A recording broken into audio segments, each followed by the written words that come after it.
Hello, everyone, and welcome to Sleepy Shadows. I know many of you listen to these stories to relax and fall asleep. If today was long or heavy, I'll do my best to make your night a little more comfortable with these stories. Before we begin, feel free to leave a comment and let me know where you're listening from tonight. If you enjoy calm, quiet horror stories like these, you're welcome to subscribe. Now, get comfortable, take a slow breath, and let's begin.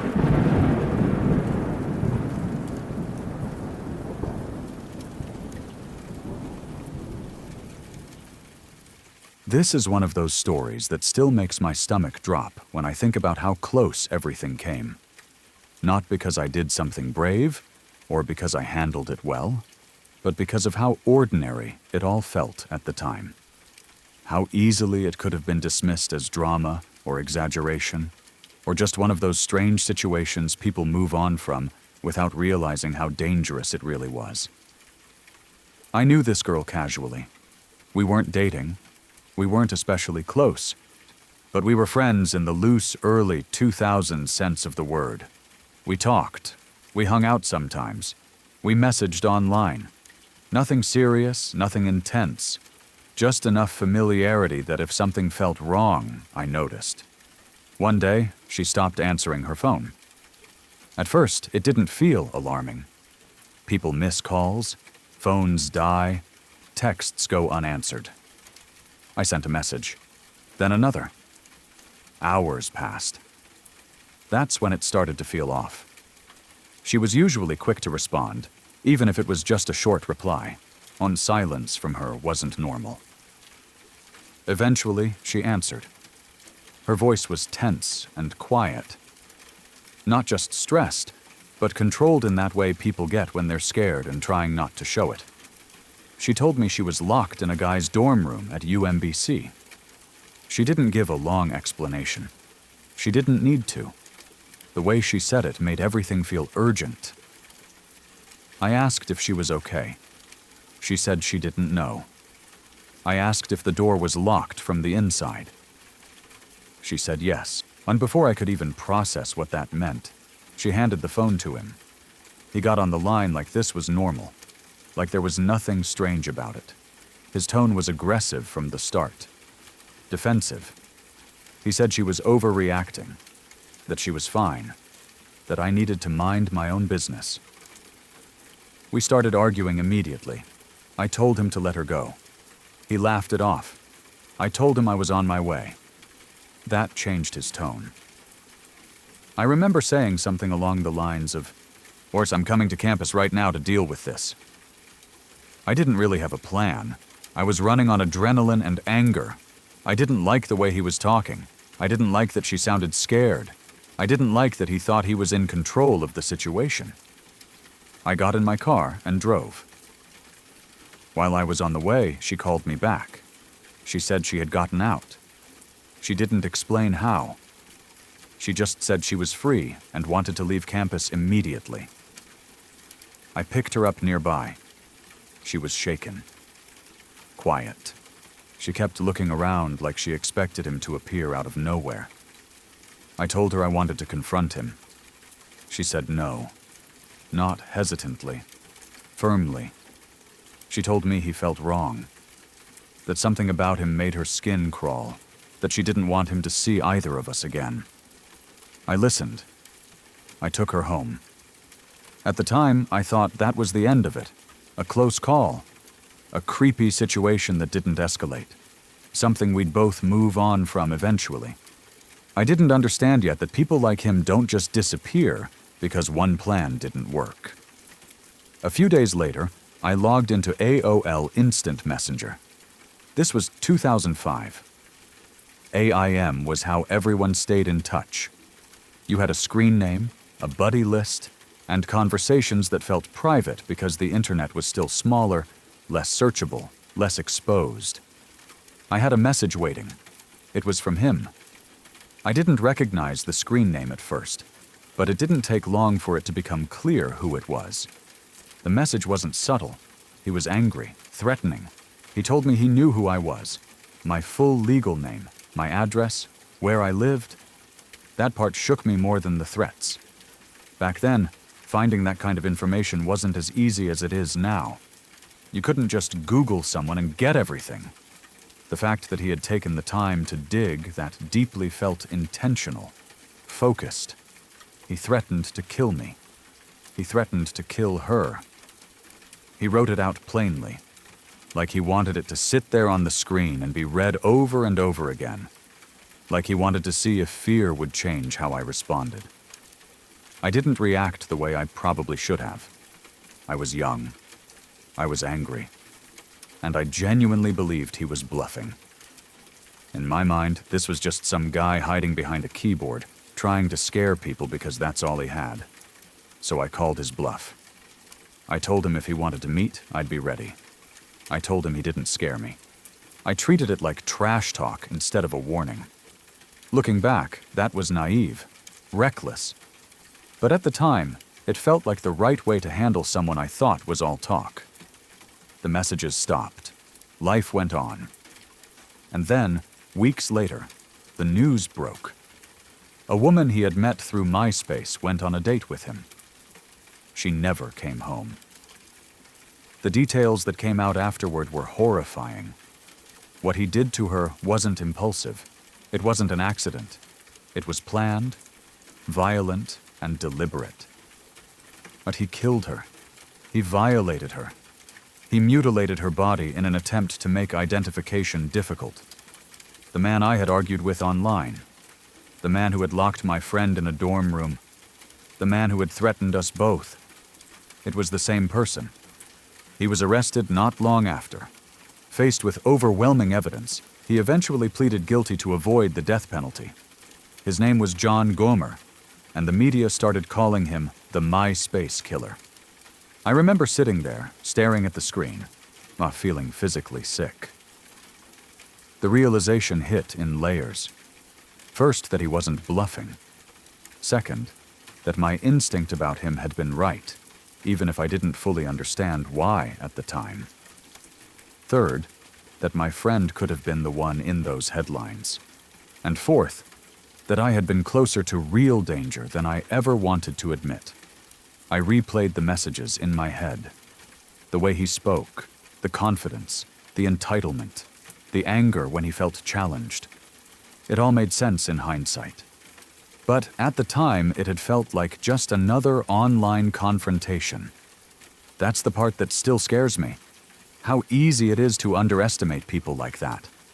How often warning signs are brushed off as awkwardness, or creepiness, or social ineptitude. How many chances someone can get before they finally cross a line that can't be ignored. I think about the girl I picked up that night. I don't know how close she came to something far worse. I don't know what stopped him. Maybe fear, maybe timing, maybe something interrupted his plan. But I know that she trusted her instincts when she said he was creepy, and that instinct mattered. I think about the woman he murdered, someone who went on a date expecting nothing more than an ordinary night, someone who had no idea what kind of person she was meeting. And I think about how random it all feels until you realize it isn't. He showed who he was early. People like that usually do. They test boundaries, they push limits, and they see what they can get away with. When they're stopped, they don't disappear. They look for someone else. The threats he sent me don't scare me anymore. What scares me is how close we all were to being part of a much worse story. This isn't a story about bravery, or quick thinking, or justice arriving in time. It's a story about proximity, about how danger doesn't always announce itself loudly. Sometimes it messages you online. Sometimes it laughs on the phone. Sometimes it looks like just another creepy guy you argue with and then forget, until you can't forget anymore. And that's why this story stays with me. Because it reminds me how thin the line really is between nothing happened and everything went wrong.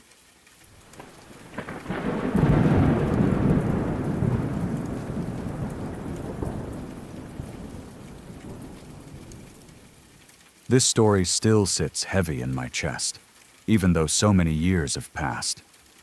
It's not the kind of memory that fades with time. It doesn't replay constantly, but when it does come back, it comes with the same weight it had back then, the same confusion, the same helplessness, and the same quiet hope that wherever she is now, she's doing better than she was when I last saw her. She was my college roommate.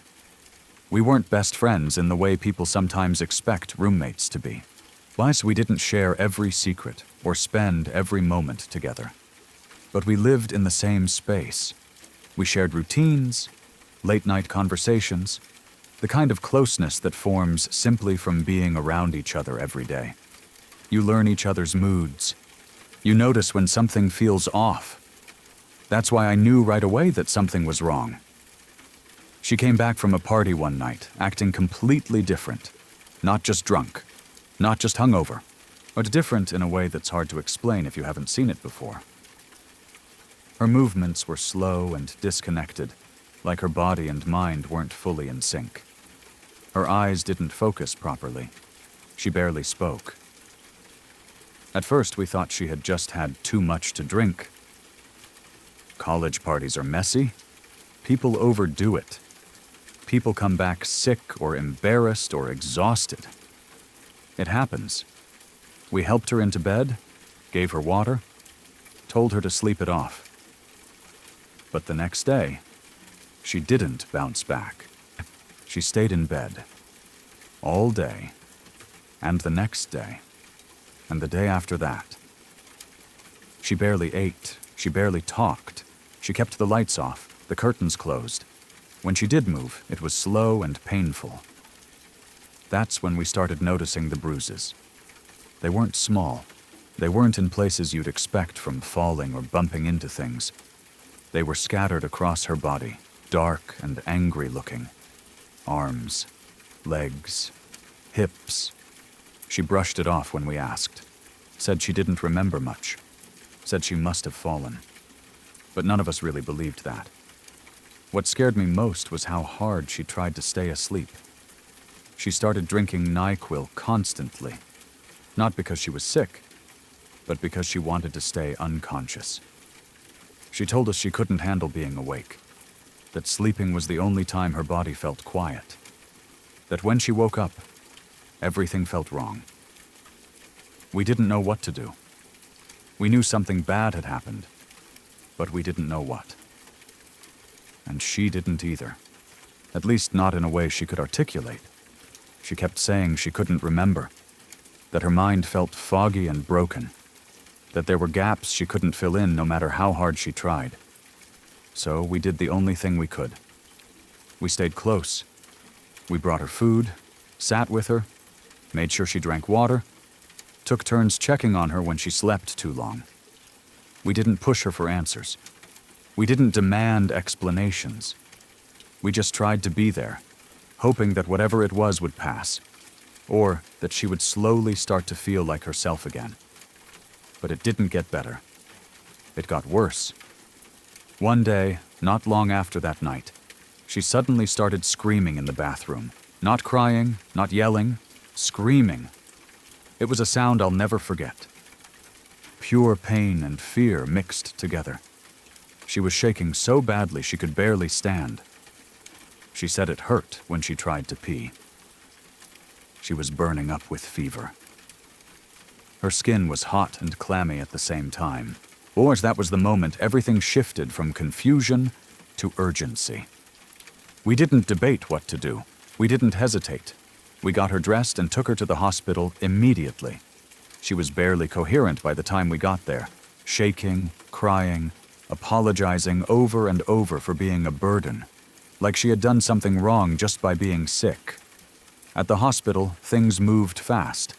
Doctors asked questions she struggled to answer. Nurses ran tests. They took blood, urine samples. They monitored her temperature. We waited in that awful space between hope and dread, watching the clock and trying not to imagine worst-case scenarios. When the results came back, everything came out. She had been drugged. At the party.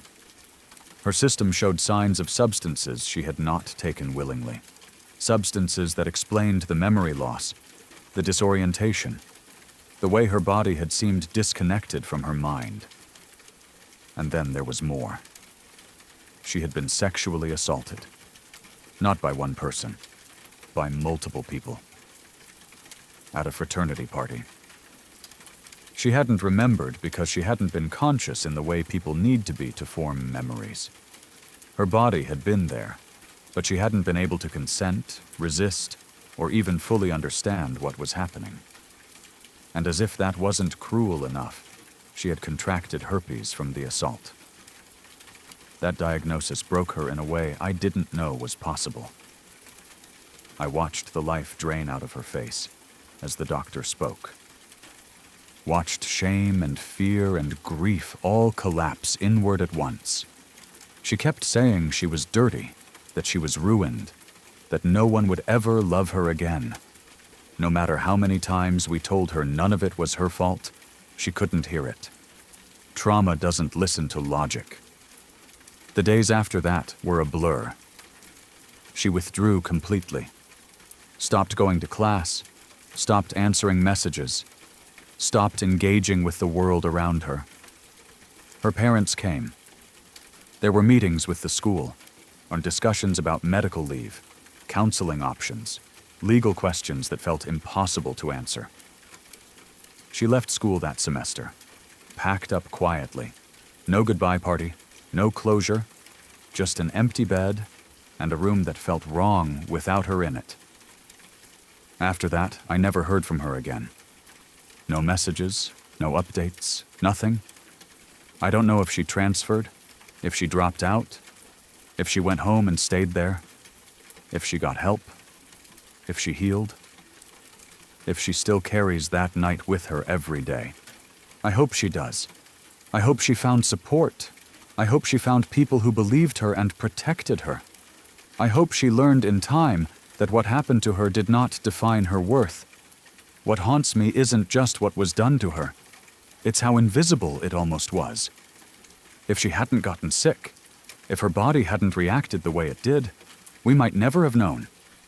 She might have carried that confusion and pain alone, blaming herself for something she couldn't remember but could still feel. I think about how many people experience something like that and never get answers, never get validation, never get help. And I think about the frat house, the party, the people who went on with their lives afterward. I think about how easily something that horrific can happen in plain sight, hidden behind music and alcohol and social norms. Even now, years later, I find myself hoping she's okay, that she found peace, that she knows she was loved, that somewhere, she rebuilt herself piece by piece. Some stories don't have endings. They just stop. And all you can do is carry the memory forward with as much care as you can, and hope that the person at the center of it found light again after everything went dark.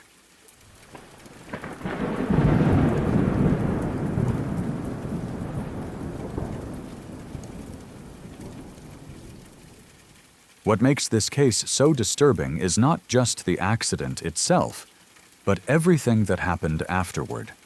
The part that continues to shock people is how quickly and completely the company shut down any possibility of rescue, without ever properly evaluating whether a rescue was feasible or not. From the moment the incident occurred, the company in charge, Pariah, made a unilateral decision that there would be no rescue attempt. This decision was not based on a technical assessment, not on a detailed risk analysis, and not on a structured emergency evaluation. It was made almost immediately, and once it was made, it became absolute. They did not conduct a full safety assessment to determine whether a rescue could be attempted safely. They did not bring in independent experts to evaluate conditions. They did not explore alternative rescue strategies. They did not even allow others who were willing and capable to try. Instead, they simply declared that a rescue would be too dangerous. This is important because danger alone is not a justification for refusing rescue. In high-risk industries, danger is expected. That is precisely why safety protocols, emergency response plans, and rescue contingencies exist in the first place. The entire purpose of these systems is to allow informed decisions based on real analysis, not assumptions. In this case, no such analysis took place. What is even more troubling is that the company did not merely decline to act. They actively prevented others from acting as well. Multiple parties were reportedly willing to attempt a rescue, including individuals with relevant experience and resources. These offers were rejected outright. Access was restricted. Time was allowed to pass. Rescue operations were not just delayed. They were effectively blocked. When questioned later, the company cited safety concerns as their justification. However, this justification collapses under scrutiny. Safety was never formally assessed. No structured hazard evaluation was performed to compare risks versus potential outcomes. There was no documented process showing that a rescue was carefully considered and ruled out based on evidence. Instead, safety was used as a blanket excuse. At a later stage, the company shifted its position again, claiming that it had no legal responsibility to attempt a rescue at all. This claim, too, and has since been challenged extensively. It was not only morally questionable, but legally incorrect. A formal legal inquiry was initiated, not as a media stunt or political gesture, but as a structured, evidence-based investigation designed to establish facts. This inquiry examined documentation, communications, safety records, and decision-making processes leading up to and following the incident. The findings were devastating. For the inquiry concluded that the company was massively at fault in multiple independent ways. This was not a case of a single mistake or a momentary lapse in judgment. It was a pattern of negligence, disregard, and systemic failure. One of the most serious findings was that the company repeatedly impeded rescue efforts. This was not passive inaction. It involved direct decisions that prevented others from intervening. Time-critical windows were allowed to close while no meaningful action was taken. The inquiry also found that the company had failed to adhere to legally mandated safety protocols well before the incident ever occurred. There were established requirements for hazard management, emergency preparedness, and risk mitigation that were either ignored or treated as optional. Even more damning was the revelation that multiple OSHA-related warnings and recommendations had been issued prior to the accident. These were not vague suggestions. They were specific concerns raised by regulatory bodies, warning that existing practices were unsafe and that changes were necessary. Those warnings were not acted upon. They were not addressed. They were not implemented. Yet the inquiry documented how these ignored warnings directly contributed to the conditions that made the accident possible in the first place. In other words, this was not an unpredictable event. It was a foreseeable outcome of known risks that had been repeatedly flagged. Perhaps the most critical conclusion of the inquiry was that the company did, in fact, have a legal responsibility to attempt a rescue. Contrary to their later claims, their duty did not end at acknowledging danger, and the law requires reasonable effort, informed by proper assessment, not blanket refusal. The company failed to meet that obligation. They did not try, and they did not allow others to try. This distinction matters. The law does not demand reckless heroics. It demands responsibility. It demands that when workers are placed in hazardous environments as part of their employment, the employer must take reasonable steps to protect them, both before and after an incident occurs. In this case, those steps were absent at every stage. The inquiry itself is publicly available, and it is extensive. It is not a short document, and it does not rely on speculation or emotional argument. It is built from verified facts, timelines, recorded communications, and expert analysis. It was conducted by an independent third party, not by the prosecution, not by victims' families, and not by activists. That independence is crucial. This is not a biased collection of cherry-picked evidence. It is a comprehensive examination designed to withstand legal scrutiny, and its conclusions are consistent throughout. The company's actions and inactions directly contributed to the outcome. There is currently an ongoing lawsuit connected to this case.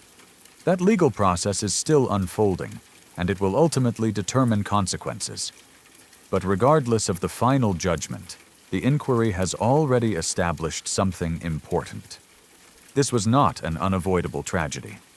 It was the result of choices. Choices to ignore warnings, choices to avoid responsibility, choices to prioritize liability concerns over human lives.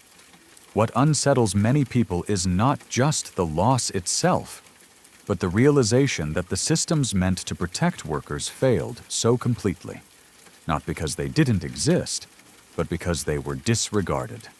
When a company decides, without assessment, either that a rescue is too dangerous, and then prevents anyone else from making that determination independently, it removes accountability from the equation entirely.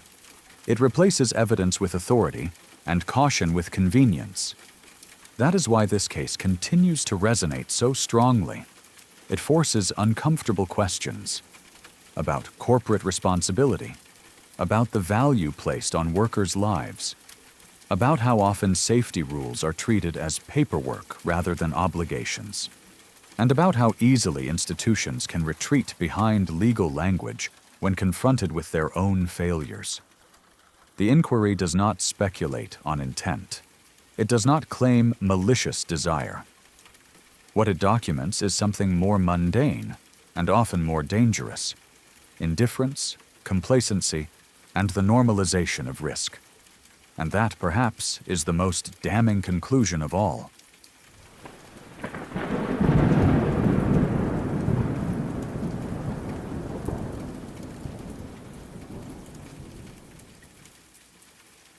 In my own life, long before I understood how ugly reality could get, there was a story that stayed with me because of how close it was.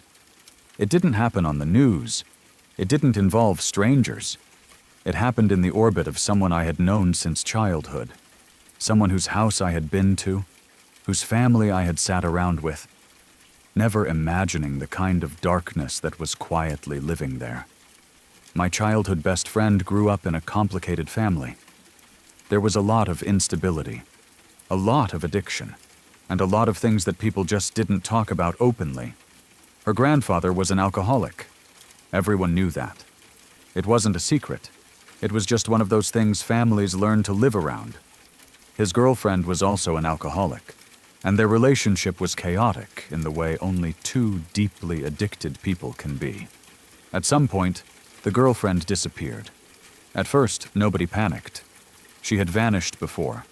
She would go on benders, disappear for weeks, sometimes months, and eventually turn back up somewhere. Her family was used to it. They were exhausted by it. So when she didn't answer calls or show up where she usually did, no one reported her missing. People assumed she would resurface eventually, like she always had. But this time she didn't. Almost a year passed. Then the grandfather died. When he passed away, things began to unravel in ways no one expected. There were the usual family arguments about belongings, about what would go to whom, about what was fair. One particular argument centered around his car. The car had been parked about a block away from his house, and my childhood friend was supposed to get it. It had been discussed. It was understood. But her aunt stepped in and claimed it instead. My friend was furious, not because the car itself mattered that much, but because it felt like one more thing being taken from her in a family that already took a lot. Out of anger, and honestly a bit of pettiness, she decided to make things difficult. The car was still legally in her grandfather's name. So she called and had it towed, figuring that if she couldn't have it, at least her aunt wouldn't be able to get it easily either. She knew it would turn into a long, annoying process to retrieve it. She didn't expect anything else to come from it. One of the guys working at the towing company happened to be friends with the aunt. He knew the grandfather had died. He knew it was technically her father's car. So instead of just impounding it, he called her and told her what was happening, giving her a chance to come get the car first. She went to pick it up. When she got there and looked inside the vehicle, she noticed something strange. In the back seat were 2 or 3 large plastic storage totes. They weren't labeled. They weren't locked. Just sitting there, like they had been placed deliberately, but without much care. Or for reasons no one has ever fully explained, she decided to open them right there. Inside the totes were vacuum-sealed bags, multiple bags, different sizes, all tightly sealed. The material was that cloudy, frosted plastic that makes it hard to see what's inside clearly. She couldn't tell exactly what the contents were, only that whatever was inside was dark in color. At first, her brain tried to make it something ordinary. She thought maybe it was meat. Deer meat, maybe. Something someone had hunted and stored badly. Something that had gone off. Then she opened one of the bags. The smell hit her immediately. It wasn't the smell of spoiled food.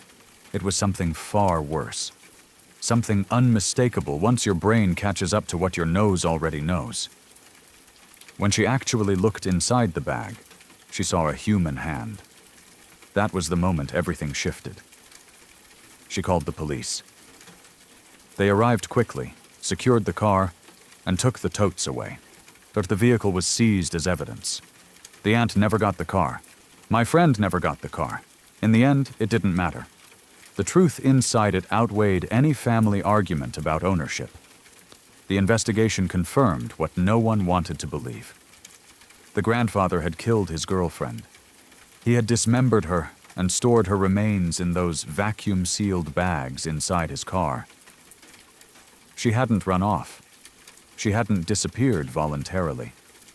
She had been dead for nearly a year, and no one had known. Though nothing ever came of it legally, the man who did it was already dead. There was no trial, no sentencing, no public reckoning. Just a grim explanation added to the family's history, and a quiet understanding that something deeply wrong had been happening behind closed doors. That alone would have been enough to scar anyone connected to it. But it didn't end there. Years later, that same childhood friend ended up caught in another tragedy, this time on the other side of the story. By then, but her life had taken a dark turn of its own. She had become addicted to meth. The person I remembered from childhood was still there somewhere, but buried under addiction, bad decisions, and the kind of desperation that comes with needing your next fix more than anything else. One night, she was with 2 other addicts, a couple she had fallen in with. They were all high, driving around with no real plan, just chasing the feeling. My friend was driving. The girlfriend was in the passenger seat, or the boyfriend was in the back. At some point, they decided they needed money so they could get more drugs. Not tomorrow, not later, right now. They pulled up to someone, a random guy, under the idea that they would rob him. It wasn't thought through. It wasn't planned carefully. It was impulsive and reckless, driven by addiction and entitlement, and a complete disregard for consequences. The boyfriend got out of the car and jumped into the back seat of the man's vehicle, intending to rob him. So what they didn't expect was that the man was armed. Almost immediately, the situation exploded. The man pulled out a gun and shot the boyfriend in the head. Then he ran, just like that. In a moment. My friend and the girlfriend were left there, staring at what had just happened. Panic set in. Instead of calling for help, instead of staying, instead of doing the right thing, they fled. They drove the injured man to a hospital, but instead of bringing him inside or alerting anyone, they pushed him out of the car and took off. Fear, shock, self-preservation. Whatever the reason, that decision sealed their fate. The man did not survive. It took the police months to piece together what happened. Addiction leaves trails. People talk. Stories don't stay buried forever. Eventually, investigators identified both women. They were arrested, charged, and sentenced. My friend went to prison. She served several years, somewhere between 5 and 7, long enough for life to move on without her. Long enough for consequences to settle in. Long enough for reality to strip away whatever illusions were left. She's been out for a few years now. I don't know her well anymore. We don't talk. Too much time has passed. Too many things have changed. I don't know who she is now or how she lives.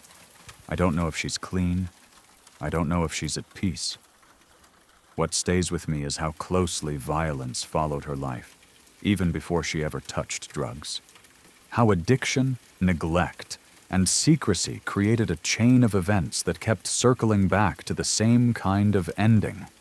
How one generation's hidden crime became another generation's tragedy in a different form. There's no moral lesson that feels clean here. No neat conclusion. Just the reality that some lives are shaped early by things they didn't choose, and that without support, without intervention, those patterns can repeat in different ways. Sometimes I think about the girlfriend who disappeared and wasn't missed because everyone expected her to vanish. Sometimes I think about the hand in the vacuum-sealed bag. Sometimes I think about my friend as a kid, before any of this happened, before addiction and prison and death followed her through life like a shadow. And it leaves me with the same thought every time. Violence doesn't always arrive suddenly. Sometimes it grows quietly, unnoticed, in families, in habits, in silence. And by the time it's visible, it's already taken more than anyone realizes. Sorry to interrupt for just a moment. If you're new here, I'd appreciate it if you subscribe to Sleepy Shadows for daily calm horror stories made for late nights and sleep. You can also turn on notifications so you don't miss a new story when the night gets quiet and the shadows return. Now, let's continue. The death of Hisashi Uchi is one of those stories that stays with you long after you first learn about it. Not because it is sensational, and not because it feels unreal, but because it is so brutally human. It is a story that forces you to confront uncomfortable truths about work, responsibility, medicine, and the idea that survival is not always the same thing as mercy. He was a young man, ordinary in every way that matters. He had a job, co-workers, a future that, until one morning, it looked no different from anyone else's. He worked at a nuclear fuel processing plant in Japan, a place that handled materials most people never think about, but depend on every day. Nuclear energy is often discussed in abstract terms, but the people working in those facilities are just people. They go to work, follow procedures, trust that the systems around them are designed to protect them. In his case, those systems failed. The accident happened during what should have been a routine process. Due to unsafe practices and deeply flawed working conditions, a criticality incident occurred. In simple terms, a nuclear reaction that should never have happened suddenly did. When it did, it released an enormous burst of radiation directly into the room where he was standing. Radiation is difficult to comprehend because it is invisible. You cannot see it coming. You cannot feel it immediately. There is no instinctive warning the way there is with fire or impact. By the time you understand what has happened, the damage is already done. In that moment, Hisashi Uchi received an amount of radiation so extreme that it defies comparison. It is widely considered one of the highest radiation exposures ever recorded in a human being who did not die instantly.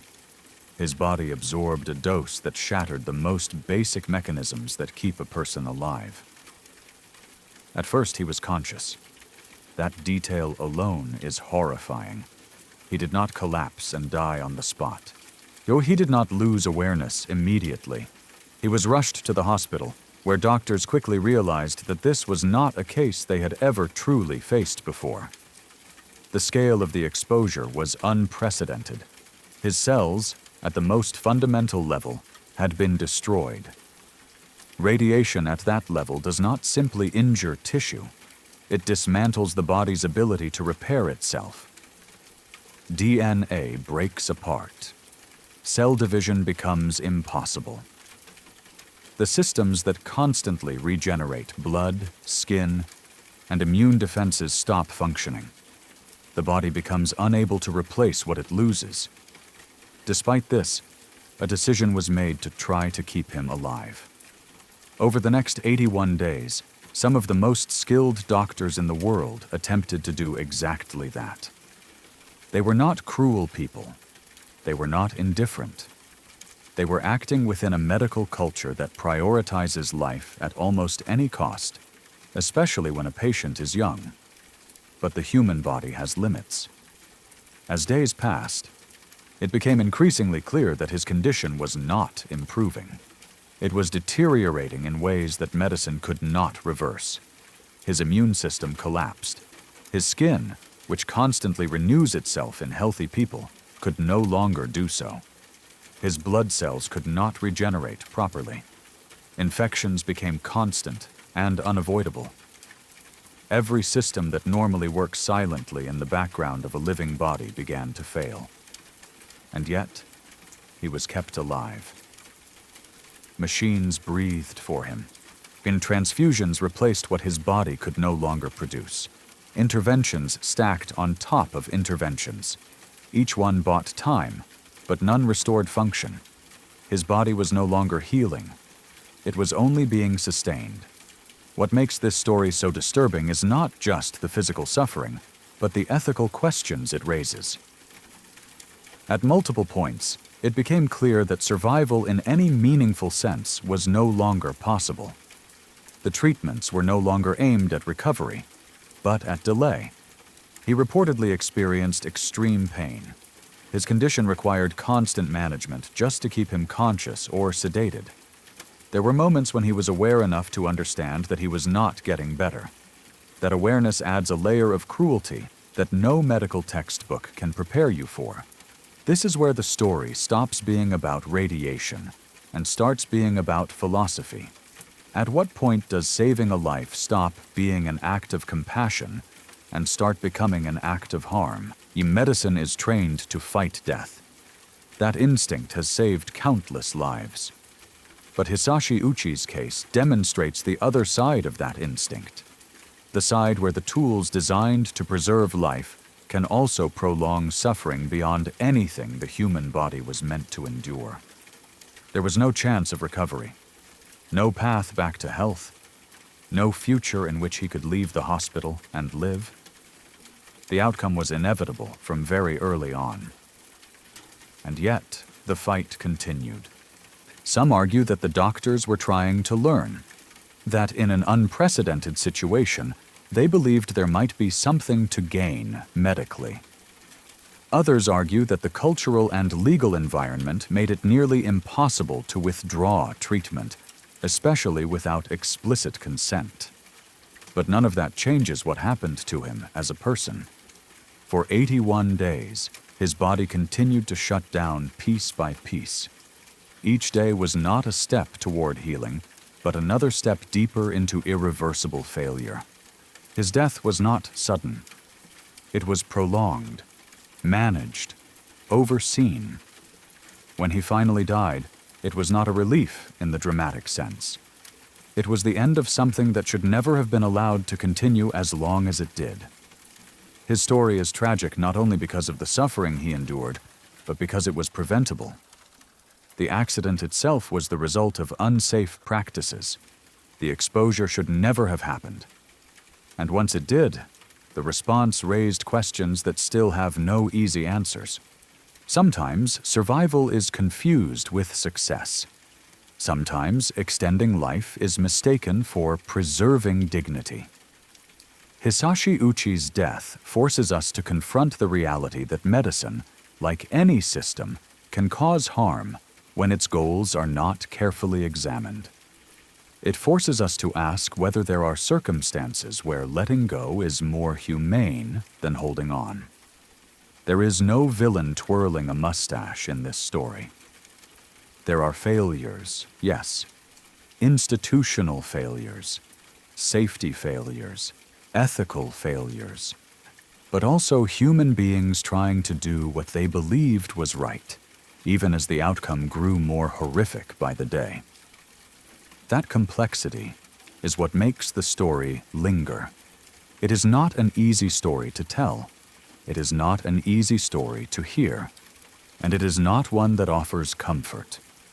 What it offers instead is a warning that technology without discipline is dangerous, that progress without safeguards has consequences, and that sometimes the hardest choice is not whether we can keep someone alive, but whether we should. Hisashi Uchi did not choose this fate. He went to work expecting to come home.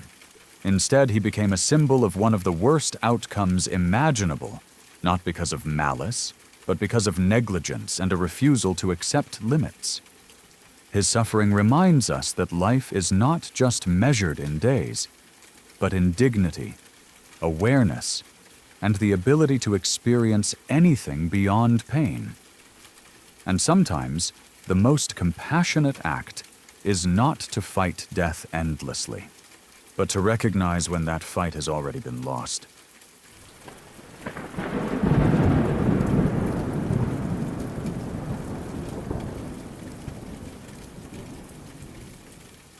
A long time ago, back in the mid-1990s, I was working as a countryside ranger on the West Coast. It was the kind of job that kept you alone for long stretches of time, walking through land most people never visited, cataloging habitats, noting plant growth, mapping areas that rarely saw human footprints.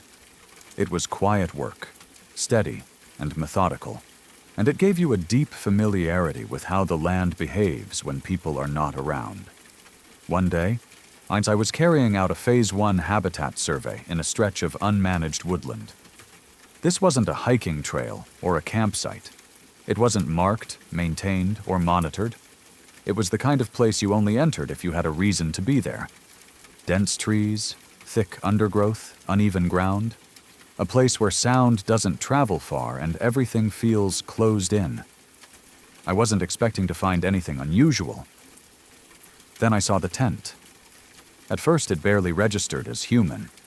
It blended into the woods so completely that it looked like just another shape among fallen branches and moss-covered stones. But as I got closer, the outline became clear. A small tent, pitched carefully but long abandoned. As I approached, the full scene revealed itself. There was a stove nearby, a kettle, some cooking equipment, a rucksack resting against a tree, a sleeping bag inside the tent, and at the entrance, neatly placed, a pair of walking boots. Each boot had a sock tucked into it, as if someone had stepped out briefly and intended to return. But nothing about this camp was recent. The tent fabric was torn and brittle, damaged by years of wind and rain. Moss had crept over the pegs and seams. Pine needles filled the pots, layered thick enough that they clearly hadn't been disturbed in a long time. The metal of the stove was dulled and spotted from prolonged exposure. Everything about it suggested age. Not months, years. It was immediately clear that this was not a forgotten overnight camp. This was a place someone had lived, or at least stayed for a meaningful period of time. And then, at some point, they had left it behind. What made it unsettling wasn't just the abandonment. It was the order. The boots were placed properly, not tossed aside. The socks inside them were clean enough to suggest they hadn't been there forever when the person last wore them. The sleeping bag was still in the tent. But the rucksack wasn't emptied in a panic.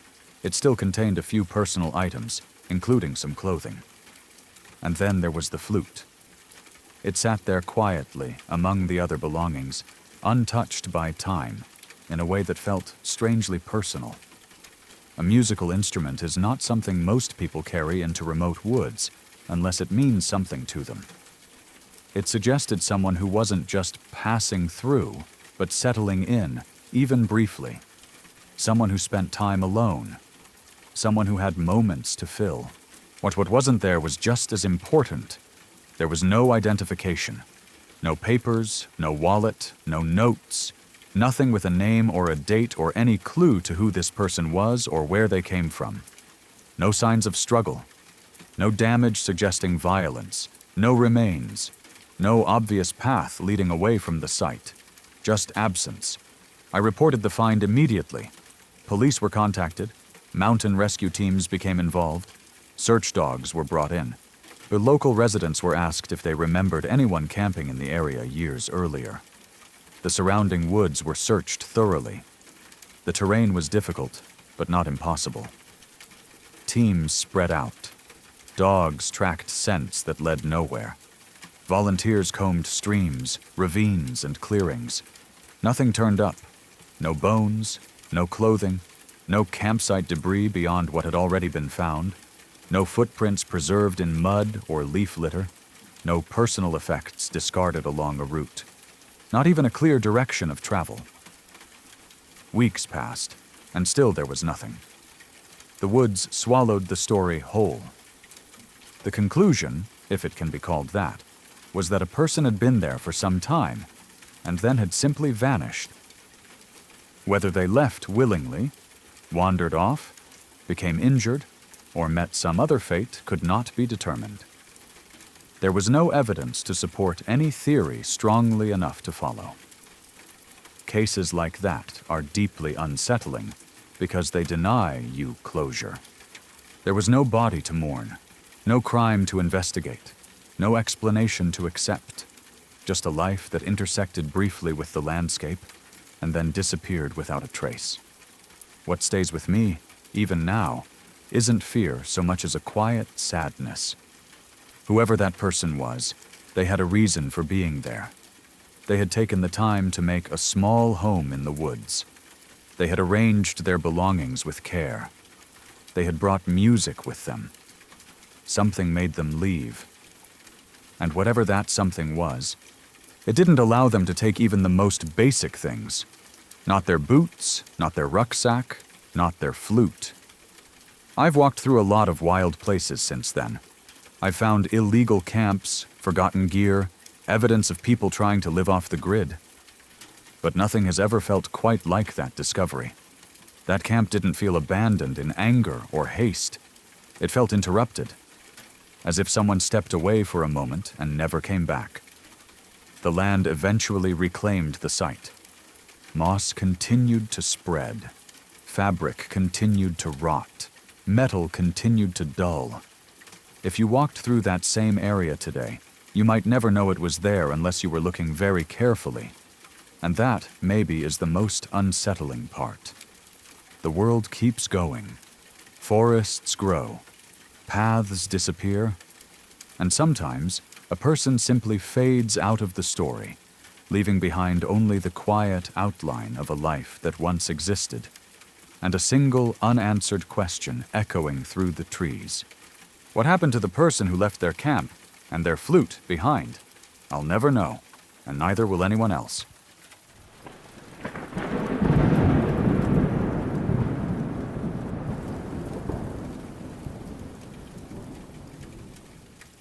This is one of those stories that sounds unreal when you first hear it. The kind people instinctively doubt because it sits at the intersection of government secrecy, human tragedy, and complete lack of transparency. I understand why people question it. If I hadn't been close to someone directly involved, I might question it too. But I was there the day the phone call came in, and I watched the reaction unfold in real time. Whatever the full truth is, something deeply wrong happened. Or the woman at the center of it worked in a federal government laboratory in Canada. Her work was not public-facing. She was employed by Canadian Security Intelligence Service, and the nature of her job placed her inside a highly restricted, classified environment. The kind of workplace where access is controlled, records are meticulous, and breaches of protocol are treated as serious offenses. One day, while at work, she became violently ill. This wasn't a gradual thing. It was sudden enough and severe enough that military medical personnel were involved in transporting her to a hospital. Even that detail alone stands out. This wasn't a normal ambulance ride. From the beginning, the situation was treated as something extraordinary. At the hospital, while doctors tried to stabilize her, she made a statement that immediately complicated everything. She told medical staff that she had taken something with the intention of killing herself. She said it wasn't working as quickly as she had expected. She also admitted that whatever she had taken came from the top-secret laboratory where she worked. Then she refused to say anything more. She would not tell doctors what the substance was. She would not give a name, a description, or even a category. She did not provide information that would allow doctors to counteract it, or even understand what they were dealing with. CSIS personnel were already present at the hospital, and they had accompanied her there, reportedly because of the classified nature of her work. When doctors pressed for information, hoping to access lab records or at least be told what kind of compound she might have ingested, they were refused. The explanation given was national security. CSIS staff acknowledged that laboratory records would almost certainly show exactly what substance she had access to and what she may have taken. They did not deny that this information existed. They simply stated that they could not disclose it, not to the doctors, not to the hospital, not to anyone outside their organization. They refused to cooperate. The doctors were placed in an impossible position. They were being asked to save a patient's life while being denied critical information necessary to do so. They could not identify the toxin. They could not treat it effectively. They could only provide supportive care and watch her condition worsen. She was moved into isolation. The military guards were stationed outside her hospital room. The presence of armed personnel made it immediately clear that this was no longer being treated as a normal medical emergency.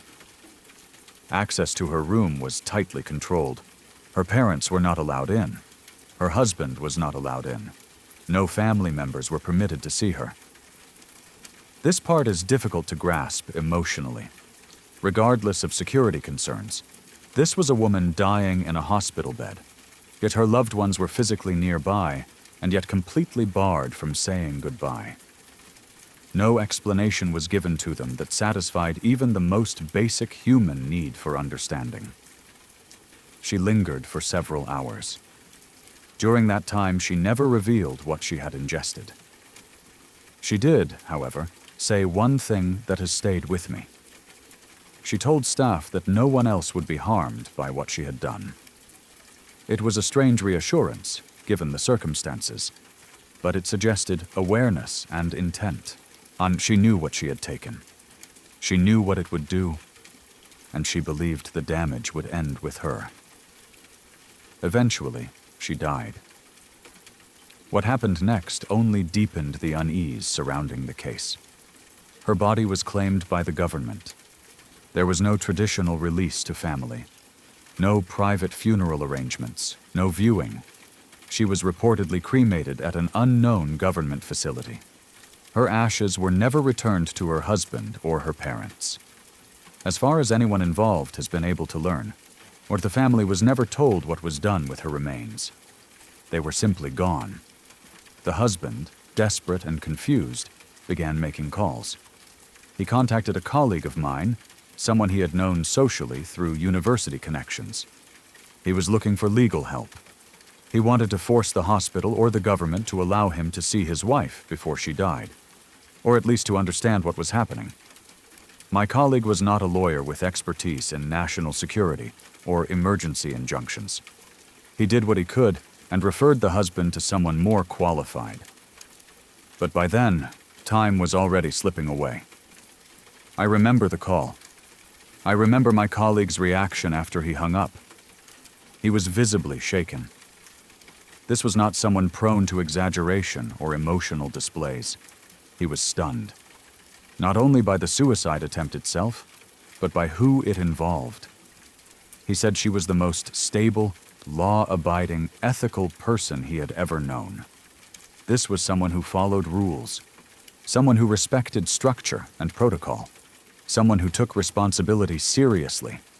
According to him, she was not impulsive. She was not reckless. She was not the type of person who broke regulations casually, much less violated some of the strictest security protocols in the country. The idea that she would deliberately steal an unknown substance from a top-secret lab and ingest it seemed completely incompatible with the person he remembered from university. He was struggling to reconcile that image with what he had just been told. That contradiction is one of the most disturbing aspects of the story. Either she changed in a way no one close to her noticed, or something else was happening that remains completely hidden. There has never been a public explanation. No official statement clarifying what substance was involved, no acknowledgement of whether the protocols failed or whether the system itself played a role in her death. To this day, the family has no answers. They do not know what she ingested. They do not know why secrecy overrode medical transparency. They do not know why they were denied access to her while she was dying. And they do not know what ultimately happened to her remains.